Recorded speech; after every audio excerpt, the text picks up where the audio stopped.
this team as they go up against GAM. And a lot of people are saying this should be a win if you want to believe in North America, or at least FlyQuest here at this World. Absolutely. I mean, this is one of those situations where this is the result of you getting first place, right? They got an easier draw. You're playing against a team from play-ins. You're not having to play against an LPL or an LCK team. Does that mean it's a free win? No. Does that mean it's an easy win? No. You have to take it seriously. You have to still play well to be able to take down these teams. GAM, they played very well in play-ins. They went 4-0, did not drop a game. The only team to actually not drop a game getting through play-ins. So, you know, we don't know exactly how high they can go. And Kiaya, they talked about this on the desk as well, you know, really was impressive. To me, he was such a standout. He shut down Summit absolutely after Summit, you know, was getting some monster lane advantages.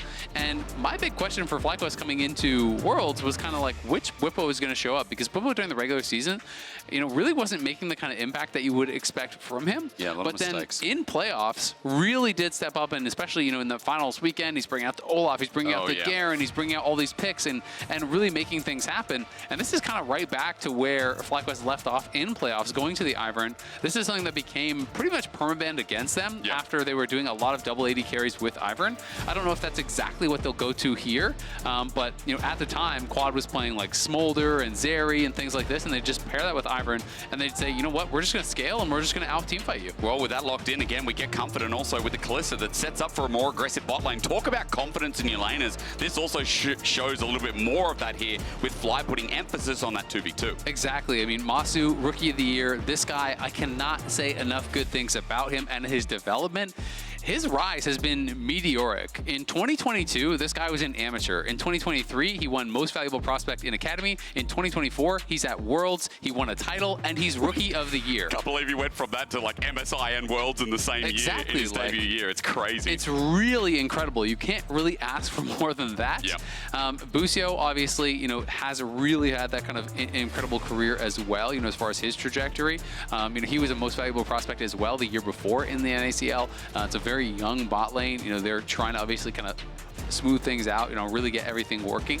And they have been able to do that quite a lot towards summer. They became a very well-respected 2v2 as far as their laning phase in the LCS, where, you know, in spring, teams were really not giving them that respect when you talk to other bot laners and other pros in the league. So we'll see if they can make it work here with the Kalista. Obviously, aggressive pick, but Masu has the confidence to play this sort of stuff. And over on the other side, we have some great denial picks here with a Poppy. When you're talking about Kalista, you're talking about Leona.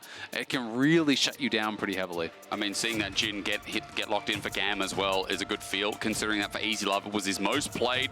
100% win rate. I mean, GAM won every single game, so take that with a grain of salt. But again, our most successful playing team is what they're being called, as they get a lot of comfort here to open up, and they deny some of those other power picks, like the Jax here in this second rotation. Yeah, and it's worth noting that Shyvana, if you're wondering why was that banned, well, this is actually a really big pick for Levi. You know, not just in play-ins, but actually regionally as well. It was his most played champion, you know, throughout Summer Split. So he really is very adept at these heavy farming styles. And when that was banned out from him in play-ins, he went towards the Wukong, so he's going a bit of a different style. He's playing heavy towards the Engage, and they're banning out the Jax, they're banning out Cassante, they're banning out Renekton. These are a lot of these picks for Bwipo that are comfort.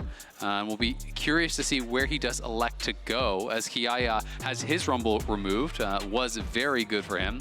And it's going to be Quad on the Orianna. So this was kind of my big question is, you know, we hadn't seen any of the LEC or LCS teams go back to, like, you know, Tristana mid and double AD carry and this sort of stuff. So I was curious with the Ivern if they were going to go back that route, but instead it is going to be the Orianna. So there's a lot of protection for Masu here, and quite high damage. So great scaling over on the FlyQuest side, obviously from their mid laner. And going to be curious to see how GAM rounds out their comp. You know, with the Jin, you generally want to have Dive alongside the Vi and the Poppy, and the Kali is going to give them just that. A lot of backline access, a lot of ability to stop Masu playing the game, right? Yeah, I mean, if you go Camille, this is absolutely just like a full send comp. Almost, you know, full physical. Of course, Akali obviously is going to be magic, but if you went towards, you know, a tank, that could be problematic. Vladimir would be really interesting, but I'm going to start talking about hovers because it is going to be Gnar. It is all dive pretty much here. So it's going to be Poppy support, Akali mid, Gnar top, alongside that Vi. There's a 0% chance that Bobo, this is going to get locked. Zero? Bobo. A 0% chance. 0% chance. This is just a hover from Busio. I truly will never believe that that's going to get locked in. This is what's going to get locked in. Oy, okay. So he will tell you, as much as, you know, he is getting some flack, you know, some people love it, some people hate it. Bobo will tell you whatever he thinks. Whether he's right, whether he's wrong, doesn't really matter. He's going to give you his honest opinion on anything. This guy, I remember the first time I met him was actually at a Rift Rivals event when it was, you know, LCS versus LEC. And first time I had met him, never talked to him in my life, he just started telling me their whole draft plan. I'm like, you shouldn't be telling me this. Like, don't tell me this. I'm not going to leak it, but someone might. And he's just, you know, he's really open. He's really talkative. He's great, you know, as far as that goes. And he's been creating, I think, so much content around Worlds. But he's been great. He's been like the little villain, right? But yeah. As much as, you know, some people don't like it and some people don't like how outspoken he is, again, as you said, great content, but also sets up this nice narrative that if Whippo starts winning as well, bro can walk the walk that he talks. Exactly, it's great. But the other part of it is that as much as people are like, he's getting an ego, he will tell you and has said constantly, he thinks he's the worst player on his team. And he's saying, you know, it's a privilege to play on a team where you are the worst player on your team. And you need to be working hard to live up to that, to be able to keep pace with your teammates and to be able to make sure you're doing your job. And this is what he's talked about time and time again, if you watch his stream, is that he is going to do his job. He is going to play to set up his teammates for success. And that is the role that he sees for himself now on this team. And so as much as people want to talk about ego, to me, that is about as like humble as it gets. I mean, again, it's a great narrative coming in because FlyQuest in their debut have got a lot to show up here for North America. The earlier loss for TL stings a little bit when it was so winnable against LNG. Now this one people are saying should be FlyQuest, but GAM came through play-ins so unconditionally well, undefeated. Is it GAM time or fly time? We're about to find out here in our second last game of day number 1 here for Swiss.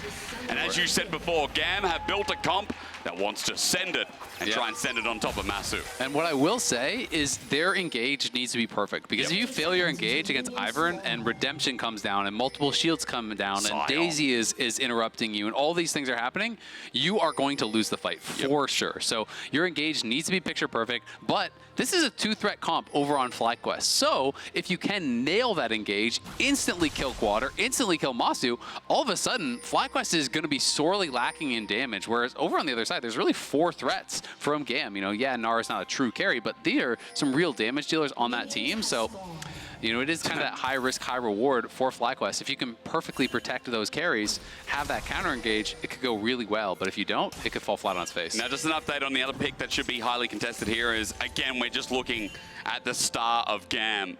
Well, you can see his Worlds appearance. This guy's got 10 of the VCS of the 11 championships of GAM. I mean, on the Vi here, he's a big playmaker for this game.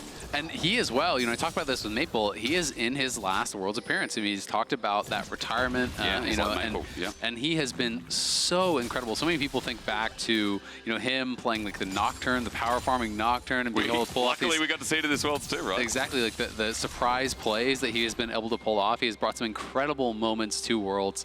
This guy truly is world class, and he's so exciting, so fun to watch. A great personality as well. So FlyQuest are into the lane swap here. Sion obviously very adept at that. Whippo going to be taking a lot of damage, but did start W level 1, so was able to soak that and wanted to walk forward to get the experience. It was not about farm.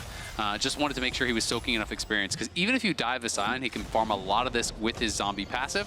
And we'll see if Busio is going to do the same thing we've been seeing a lot today from Core and, and from HLE as well, where he gets level 2 and then bases to cover, but it doesn't look like he's going for it. So GAM, I think for sure, are going to try to dive this, and it's going to be up to Inspired to try to cover here with Levi waiting in the brush. Now, while I was wrong about the Nocturne for Levi, of course that was Oddie on the other side. I might not be wrong about how well this dive goes, because this wave is getting bigger and bigger. Whippo has the attention of Inspired, spotted out by Levi.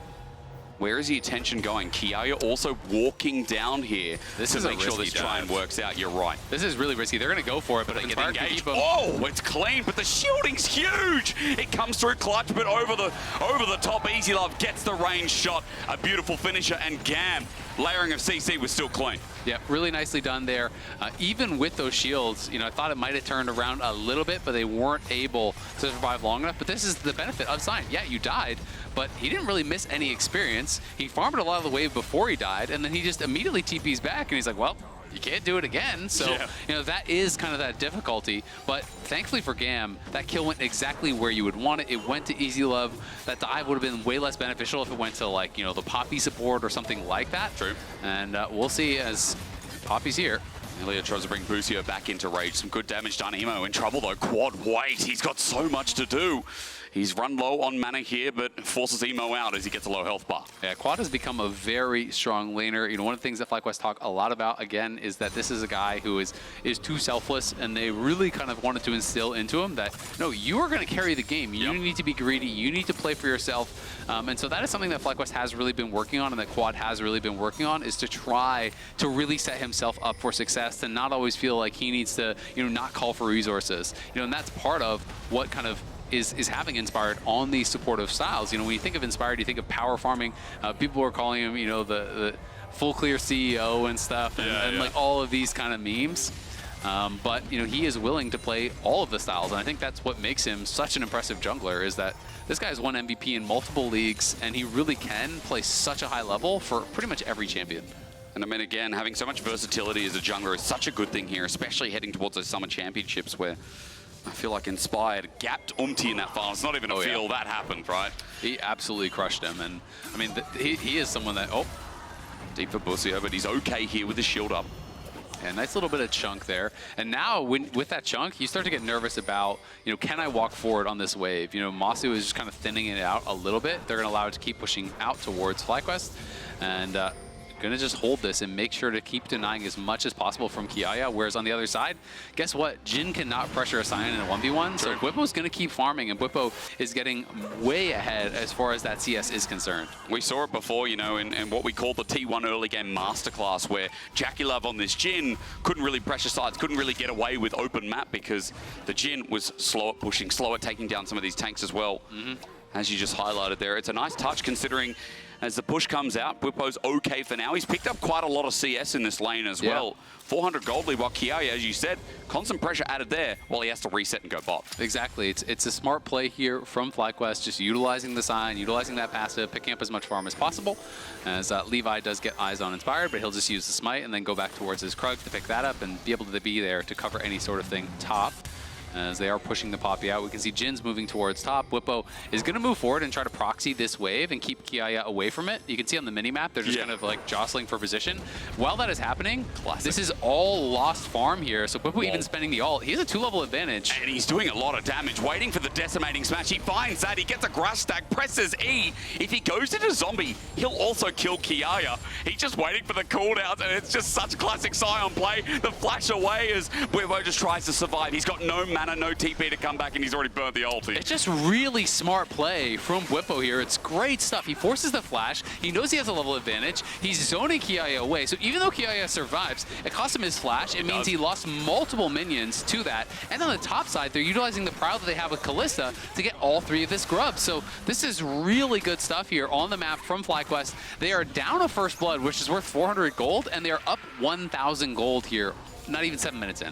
I mean, again, remember that because of all the health that he's gained off that W as well from killing the minions with the minion advantage we talked about before, makes those dives worse and worse and worse as the game goes on, and obviously it gets tankier and tankier and tankier, even in this early game. Well, GAM at the very least, you can say they've started this dragon, they'll take this dragon. Fly were the ones who picked up 2 of the grubs before, so that's the trade we're looking at for now. But we also know that there's 2 parts of the game. We've seen a number of teams, you know, play really well on the map movement. You think back to the TL game early. Their early stages were great. You know, I do think they were outplaying, you know, LNG as far as their lane assignments and as far as how they were moving around the map. But you have to be able to execute in those 5v5s, and here they go. Okay, well, they set it up, and Poppy tries to stop them with the steadfast presence, but it matters not. Masu picks up the kill, and Busio flashes away. He survives. Easy Love now has a lot of spears in him, gets rendered out, and Masu uses the rest of his mana to say back off. Yeah, great play there from Masu, just utilizing the ulti. Bwipo's up here to go top, and they're going to just rotate their bot back towards bot lane. Bwipo almost has the ulti, and if that comes up and Easy Love is still here, it could get a little bit dicey, to be honest. So Easy Love does need to pay some respect. He's got the thumbs up. I'm waiting for it too. As Daisy says bye-bye, Inspire just hovers over the bot wave.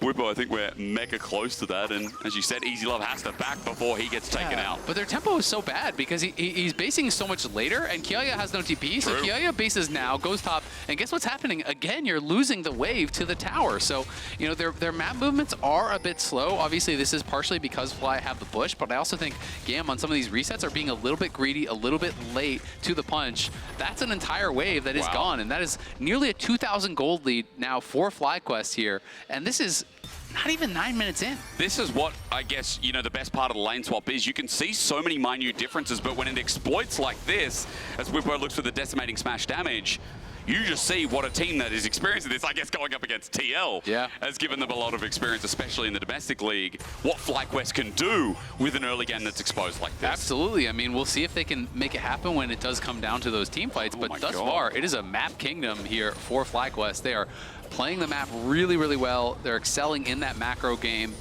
And we'll see if they can kind of continue developing with this, as Bwipo, obviously, eventually you are going to be pretty far on the back foot against this Gnar, but you're hoping at that point that you're just so tanky that the Gnar really can't pressure you out, and that you just have more value in the 5v5. Oh, you're not worried about the early game in that regard, eh? Because you're almost 1k gold up here on this Gnar, 20 CS up. I love it, you know, the first Scion coming out here at Worlds. And this innovation leads me to believe that, again, Bwipo's in fine form, as we talked about a little bit before. And Bro is not taking any damage with the Chain Vest, with the Kindle Gem already picked up. Things looking good here for the FlyQuest early game that we talked about. You mentioned 2K. I'm also looking at those grubs spawning in 1 minute and thinking, well, with that gold lead, you can probably use that to their advantage. A Shockwave comes through. Emo in a bit of trouble. He's got Flash available. And there's a dissonance that comes through. Emo almost got solo killed again. Yeah, I mean, Quad has just been putting on a lot of pressure. I mean, Quad is basically a kill's worth of gold ahead of his opponent without actually getting that kill. He's just constantly pushing in, constantly harassing him, you know, not allowing Emo to get any free CS at any point in this game. And he's even going to get a plate off this pretty much guaranteed. So is in a great spot. That's going to be now going on a 600 gold lead for Quad without a kill, without really any jungle intervention either, and that's definitely setting himself up for success. He already has that early tier. He's stacking it up. You can see tier 2 boots kind of almost across the board here for FlyQuest, and the first item already done now for Bwipo, as he's got the Unending Spare. So FlyQuest, again, just moving around the map, really pressuring well, and now that Busio has 6, it does get a little bit scarier here if you do show up in a side lane, because not only is there that long range engage, you know, throwing him in with that Kalista ultimate, there's Leona ult, there's so much CC there to follow. You notice as well, teleport was burned by Kiaya to move towards mid. That's because those grubs talking about contested are what GAM really seeking after. They're the only ones here. Fly just said whatever. They leave Bwipo in a side lane, and Inspired starts traveling down to see if there's anything he can do. So at least GAM getting the objective here when they're so far behind. Yeah, they will be able to get the objective, and this is going to be 4 grubs for them. So they are going to get the Void Might spawn. That is very, very nice. Busio gets eyes on this, and will be going back up towards top to cover it.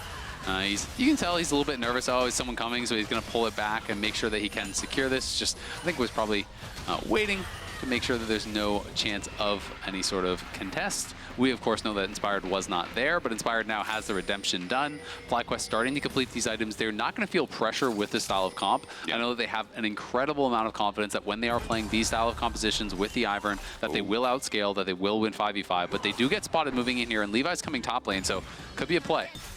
He's a bit far away for now, but he has Flash and ulti available, as you said, and the Jin traps also help out with the Vision Game too. But FlyQuest notice him, or at least you'd think wasn't spotted. No, it wasn't. No, definitely didn't have vision on him there, but they are going to check. And they are definitely aware of the possibility, so Levi will get spotted. So the next question is, what happens with this Dragon down bot? Because you can see that Inspired is there. Now that Levi's spotted out top, are they going to commit for the dive? Are they going to continue for this play and try and maximize it? Or does Levi now need to sprint towards bot and try and make something happen? I think it would be too hard of a play to really make happen, honestly. But at the same time, I don't think FlyQuest are going to be that quick to be starting up the Dragon. They don't really have a lot of damage here with the Ivern. Yeah, that's true. You know, if they send their bot lane down there, then maybe they're going to be looking towards it. But there's really not been too much prio on the Dragons thus far. They're happy to just continue farming. They feel they have a scaling advantage, and they're going to keep playing towards that. As Bwipo going to be able to grab a plate for that time that was spent top from Levi. Bwipo knows, you know what? I'm not pressured. If there's no jungler here, you're not killing me 1v1. So walks up, claims the plate, and they're just going to keep pushing towards these first item completions where they'll feel very strong. You know, you can see item now done here for Quad. They're just waiting on the Blade of the Rune King for Masu, and that's where I think we're going to see FlyQuest start to come alive a little bit more and start feeling confident that they can look towards some of these fights. But really, the pressure is way more on GAM when you're playing this style of comp. Like, you're effectively 4 melee. Yeah, there's mini-Gnar for range, but you're effectively 4 melee and full dive. Like, you need to make things happen way more, I think, than FlyQuest does. As you said, full commit, and I think that's just showing GAM, like, kind of like what we're talking about with PSG, pulling out what you'd argue is a riskier composition, right? It has good thematics, but against a team like Fly, against a Swiss team, is showing a bit of a risk. Good shuriken flip as Emo has to get on out because Quad is continuing to use the range while GAM just take care of Daisy. Now finally looking towards the bottom side with setup on Scuttle, potentially set up around the Dragon as well while Fly looked top. Yeah, nice little trick there. Didn't make too much of a difference, but he did actually leash Daisy by outranging it, sending it the opposite direction from him, so denies that kill goal from him. Some of the tricks you'll see both Ivern and Andy players do is you can actually walk the opposite way. You can also do it with Shaco alt clone. True. So there's one of those little things that just kind of showcases mastery on the champ and is going to move topside, just play for some camps, but GAM are coming. They want to fight here. Here gets a setup. It's a steadfast presence set up by the Keeper's Verdict, and Fly getting out, but the redemption comes in handy. The engage is deep from Busio to try and get on out, but now he's got Quad. A one-man shockwave onto Emo means perfect execution out. No one dies as a setup, and Summoners are burned in the process. Yeah, Levi looking to try to pressure Quad here, at least keep him away from some of those minions. The invade not working out there for Fly at the end of the day. It is going to be the flash for Inspired for a little bit of time there from the GAM squad, but the redemption keeping them safe along with Quad moving over to try to cover. They couldn't really chase past into Quad. They would have been really difficult to pull that off. But again, the gold lead just slowly but surely extending more and more. We're now up about 2.5, 2.6K, and this tower is getting incredibly close to dying. Easy Love is just going to get ignored. Jin does not hurt tanks, and he's going to be problematic. I mean, sure, like, if you gave tons and tons of time to Gnar in a side lane, eventually he could deal with him. But, like, you cannot win a team fight where Gnar just sits there and autos Sion 300 times. True. So who's supposed to kill this guy, right? Like, he's going to be walking at Jin in almost every team fight, and Jin just kind of has to walk away. I mean, again, with all the resources Bwipo's getting, I mean, armor stacking is going to come through soon, right? He's sitting on MR, but, like, you've got, got the Akali, but the rest is AD. So for Bwipo, so easy in this game to itemize, right? Oh, sorry, the Unending Despair is armor start. Yeah, and he might be going towards, we'll see, when you watch him play this a lot, he'll go towards Titanic, he'll sometimes go towards like Sterix and play these more kind of damagey bruiser styles, which can work really, really well because Sion gets so much free HP with that W passive that you were talking about. And you can see, the number below his flash TP. That's how much health he's already gotten. So, going on 700 free health already. So, can definitely make him a threat. Even just with that one armor item and a ton of HP, it's tough to focus him down in the 5v5. So if he builds a little bit of damage, he then has that actual kill threat and that real difficulty where you can't ignore him and you can't really kill him. So then it becomes, okay, well, what now? I mean, the health stacking is at 715, by the way, just from that W. Yeah, and this tower top is likely going to die too. So FlyQuest just slowly but surely moving around the map, chipping away at these advantages. It's not a lot of fighting, it's not a lot of kills, but it doesn't need to be. It's frustrating for GAM. Like, it doesn't need to be for Fly, but you can see GAM are getting edgy, and they're like, we need to find a pick. Onto Busio, no, denied. Masu's nearby, Bwipo's now moved into position as well. It's all around this Herald that's just sitting there, glanting an eye to see who starts it off, but GAM don't want to do it because Fly are around, and they still keep finding a pick, but no overextensions here, as Fly still playing it so patiently, as you said. Exactly, and it's so frustrating, as you say, playing against this style, and it can sometimes make you overcommit into a dive or overcommit into a play where you say, we just have to do something, and that is where Ivern will kill you. If you do not have the perfect execution on that dive, if you go into the back line, redemption comes down, the shield comes down from Ivern, Daisy's there peeling, barrier gets popped, Orianna's shield comes through, all of a sudden you're not even close to killing them, and you're all dead. God. MasterCard lane economy snapshot in the meanwhile, 1800 gold mid. In top. Mid's about 1k, and everything else is daisies and peaches here for Fly. Yeah, it is so frustrating. It's been a slow game. You guys sitting at home going, well, when the action going to happen? But, for Fly, they're picking up these one items, the two items coming across and starting to build towards as well. They have the gold lead. They'll have the item advantage. they'll have the fight advantage here as third dragon comes up, and obviously that's going to be something they'll deny. But I think they'll be happy taking the fight at that point to deny it anyway. Yeah, exactly. I think that's what FlyQuest is going to look towards, and then the question is, well, what can GAM do about it? You know, can GAM really make a play happen? Because as much as they are building this slow incremental lead, if all of a sudden GAM pull off that perfect fight, insta-kill Quad or insta-kill Masu at that dragon, put themselves a soul point, well, now there's a very easy win condition that you can look towards as Bwipo pops the ulti and is not going to be able to make his way back to the tower just yet. He walks slowly, but you're right, it goes down in the end, so GAM gets some more gold on the map right before this dragon. Bwipo not having the ulti before that objective might mean something here, as he just catches a wave, and you can see the rest of Fly move down to try and position and get themselves in river a little bit before this spawns. Yeah, but Masu needs to go back to base. He's sitting on 1,800 gold, so he must, you know, feel like he needs a certain power spike that he's waiting for to actually complete, you know, at least a major component. Inspired did just go back to base. He's already on 2 items now. Of course, they are cheap ones on the Ivern, but that's part of the advantage of this champ. Like, he's already on Moonstone plus True. Redemption. That's full build for Ivern. Yeah, no, we're done. We're done. Yeah, it's annoying as well. The longer these fights go, the more that Moonstone gets value, and part of the ploy of Ivern, you're right, it's just so cheap. And Masu, you know, he's now the only one that hasn't actually spent. Bwipo went back and spent, got his tier 2 boots. Everyone else on FlyQuest has found that time to base. Masu maybe won't feel that he needs to, but I mean, he is sitting on 2K, so as much as there is a gold lead for FlyQuest, a lot of it are in his pockets right now. Herald might be start off the corner of that spot from Levi on the top side. Gonna be a trade, looks like. But he needs to do it quick smart, because another 30 or 40 seconds, that's going to despawn anyway, as Bwipo just walks into Emo and cares not. He gets grasp. He's got the ulti in 3 seconds, or rather 7, if my eyes could count properly. And he just sends him away. He won't pop anything while Fly deny the dragon stack, and looks like Levi will stay true to the Herald. I mean, it's kind of like, as Emo, what are you supposed to do? Sion walks at you. Are you going to E into him? Like, fight. You're going to maybe break his shield. You know, it gets very, very difficult. They just have no sustained damage. It's hard to, like, think of a comp that's worse at killing tanks than what GAM have drafted. Of course, their goal is not to kill the tanks, it's to go past the tanks and just be able to kill off the carries. But that is very tough with Ivern, with Ori, you know, with some of these defensive items. You can see second item now complete for Quad. And I think Masu's probably going to have a second item nearly done by the time he goes back. He's going to be working towards that Rage Blade very likely here. And they're going to be sitting in a really good spot.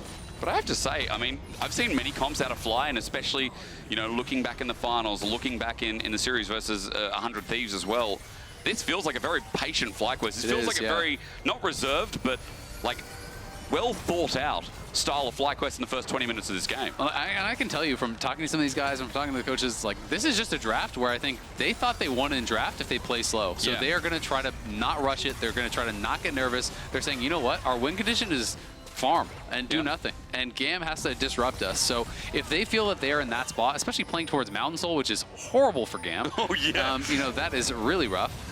They're going to be happy to just play it slow. Solar Flare, they can't kill Busio yet. He gets ignited down, but here he comes! Unstoppable onslaught, force the flash from Elio, and Bwipo just gets in the way. He's trying to block some of these shots in the end, but they did all their damage on a Leona. At half HP, it matters not. There's a Moonstone Renewer Ivern, and there you go. That's GAM's engage. That's how hard this game is. Yeah, I mean, it's really, really tough. You know, again, it's one of those situations where you're saying, well, why are you engaging on Leona? Because Leona was the only one showing, and they haven't found anything, right? So you're getting frustrated. You're feeling the game is slipping away. And it's one of those situations where we've all been in these games if you play League, where you feel like you're losing, and there hasn't even been a fight yet. Like, nothing has happened, but you feel like you're losing the game. So it really does put pressure on them to try to make some sort of a pick. They go for Busio, but he has Locket. There's an Ivern shield. There's a Redemption. And, you know, that's kind of it. You know, I'm going to try this because I don't normally make American references, but this game is like, for GAM, it's like going to Walmart and there's no cheese, but it's taco night. And you need cheese. You can't have taco without cheese, right? That's what this game feels like. I'm assuming Walmart sells cheese. I don't know what that shop is. How is that an American reference just because there's Walmart because there's Walmart in it. I took it away. I didn't use Woolworths. I didn't use Coles, which is what we got back home. I didn't use Reva. You know what we do in LA for taco night? We go out and get some street tacos. Oh, much better. Well, the van's not there. GAM don't have the van. So what do they do? What do they do? Well, if you don't have a van, how are you going to Walmart? That's right. How are you going to Walmart? We come back to the setup point, and then we question, What are GAM going to do in this game? Where will they get their cheese? If you don't follow the reference, then let's go back to the start. They try to go to Walmart, and for GAM, as they defend this mid lane turret, again, maybe the doors are closed, and with Daisy out, it's a 6 versus 5, but the whole of GAM, even as they move in, are getting forced off. The Keeper's Verdict is out. It hits backline, it's good, and GAM finally pull the trigger, but Bwipo with a 3-man knockup, set up with a decimating smash, still gets them all. They find backline access, but Mazu takes so long to die, and he still survives. It's just hopeless, man. FlyQuest with the draft div, I think it's safe to say. Masu played that so well in the fight, though. They initially try to go in for Inspired, look to try to burst him out. They can't do it, and then they full send it onto Masu, but perfectly timing the flash, dancing around in the fight, dodging skill shots, is able to survive, and just like that, you get the fight you wanted. It's not the fight that GAM wanted, though, as FlyQuest are going to crush the fight, going to take the Baron, and get a stranglehold on this game. This is looking clinical. This is looking well thought out. And for FlyQuest, steps away from bringing the first win of the Swiss stage to North America. It is a masterclass at this point as they move to a 6K gold lead with the Red Bull Baron power play. Yeah, they are looking really, really strong. The Sterix is complete for Bwipo, so 2 items across the board now here as we can watch this one more time. GAM, you know what? They say, all right, enough is enough. They're pushing, they're sieging in our face. Bwipo is tanking the tower, so they just full go with it. They try to get in the backline and burst out Inspired, but he flashes, he shields himself, he drops a Redemption. You can see Kiaya is just full targeting onto Masu here, but Masu kites back. He flashes out of the Mega Gnar, dodging the Jhin ulti at the same time. Good patience on his summoners. He did not panic when he was getting low there, played it out really well, and you can see the intensity on their faces. Yeah, the game is going well, but they know it is not over till it's over. True. And the coaching staff looking pretty stressed there, I'm not going to lie.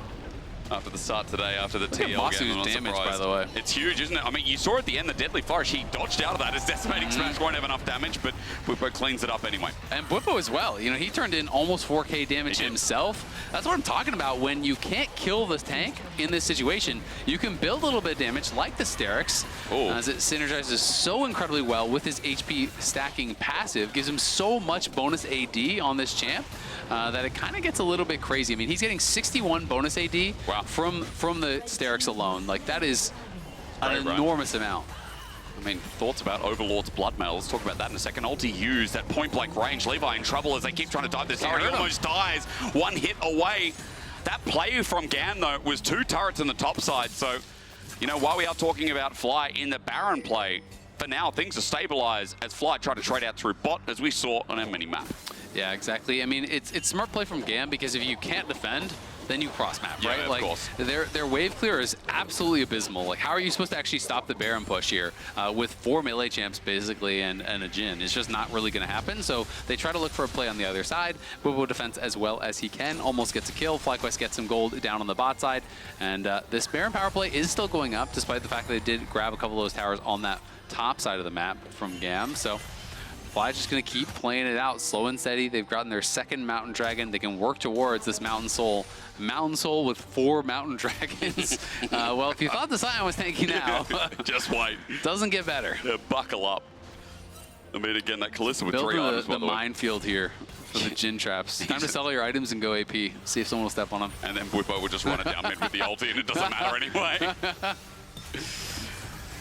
Well, FlyQuest pushing out the map. They're just going to play 1-4. No need to get too overcomplicated here. Bwipo cannot be killed. It's just not going to happen. Or if he is, you're sending 5 people and they're ending the game. Yep. So FlyQuest are just going to stay around. They're taking over vision in the enemy jungle, making sure there's no possibility of a flank. Inspired just needs to make sure that he's not getting one shot at the start of the fight, and he can just support these teams. Has the Dawn Core done now as well, so he gets even more supportive here. The shields are getting larger and larger, and this TP is going to come in, but is it in time? It is in time only, just. Bwipo demolishes it, almost takes it down, but Fly is still sticking around. Bwipo just stands in front, and you can see the Grubs are even doing their own work as Daisy gets a nice knock-up. Bwipo again, point-blank range for the Unstoppable Onslaught, and Quad takes him down. Elio to the ground, and a double already picked up, and at 27 minutes, this looks like it could be the final Onslaught here as GAM run out of energy. I don't know how good their energy was at the start of the game, but this has been a massacre. Yeah, FlyQuest starting off Worlds with a bang here. Looking incredibly strong here against GAM. Gave them no chance, it felt like, start to finish. Great draft, patient play, and they're looking to clean it up. Well, as they run towards the next turret, Emo just shuriken flips out. He's got nowhere to go. And Bwipo stands up. He's taking the turret. Now he TPs to the minion. That one ended in his final push as the Nexus exposed and North America have turned up FlyQuest with a dominating performance against our favorites from the play-in stage. The only death here on FlyQuest was that initial dive off the lane swap where Bwipo was even able to just farm up the wave, TP right back. GAM just got no momentum at all in this game here. They had such a strong camp over on the FlyQuest side. Knew that they could just kind of play it slow, scale it up. They played the map better than their opponents. They laned better than their opponents. In those team fights, they were able to execute when it mattered most. It's exactly what you want to see from your top seed here, going up against a strong team like GAM. You can't underestimate them. You need to play with that respect. But this was a really good start to the FlyQuest Worlds performance here, especially after MSI. They really want to show up, have a strong tournament. And thus far, they're doing great. A clean performance that we can't really fault. And for GAM, you know, it does feel like we talked about the draft a lot. We criticized that because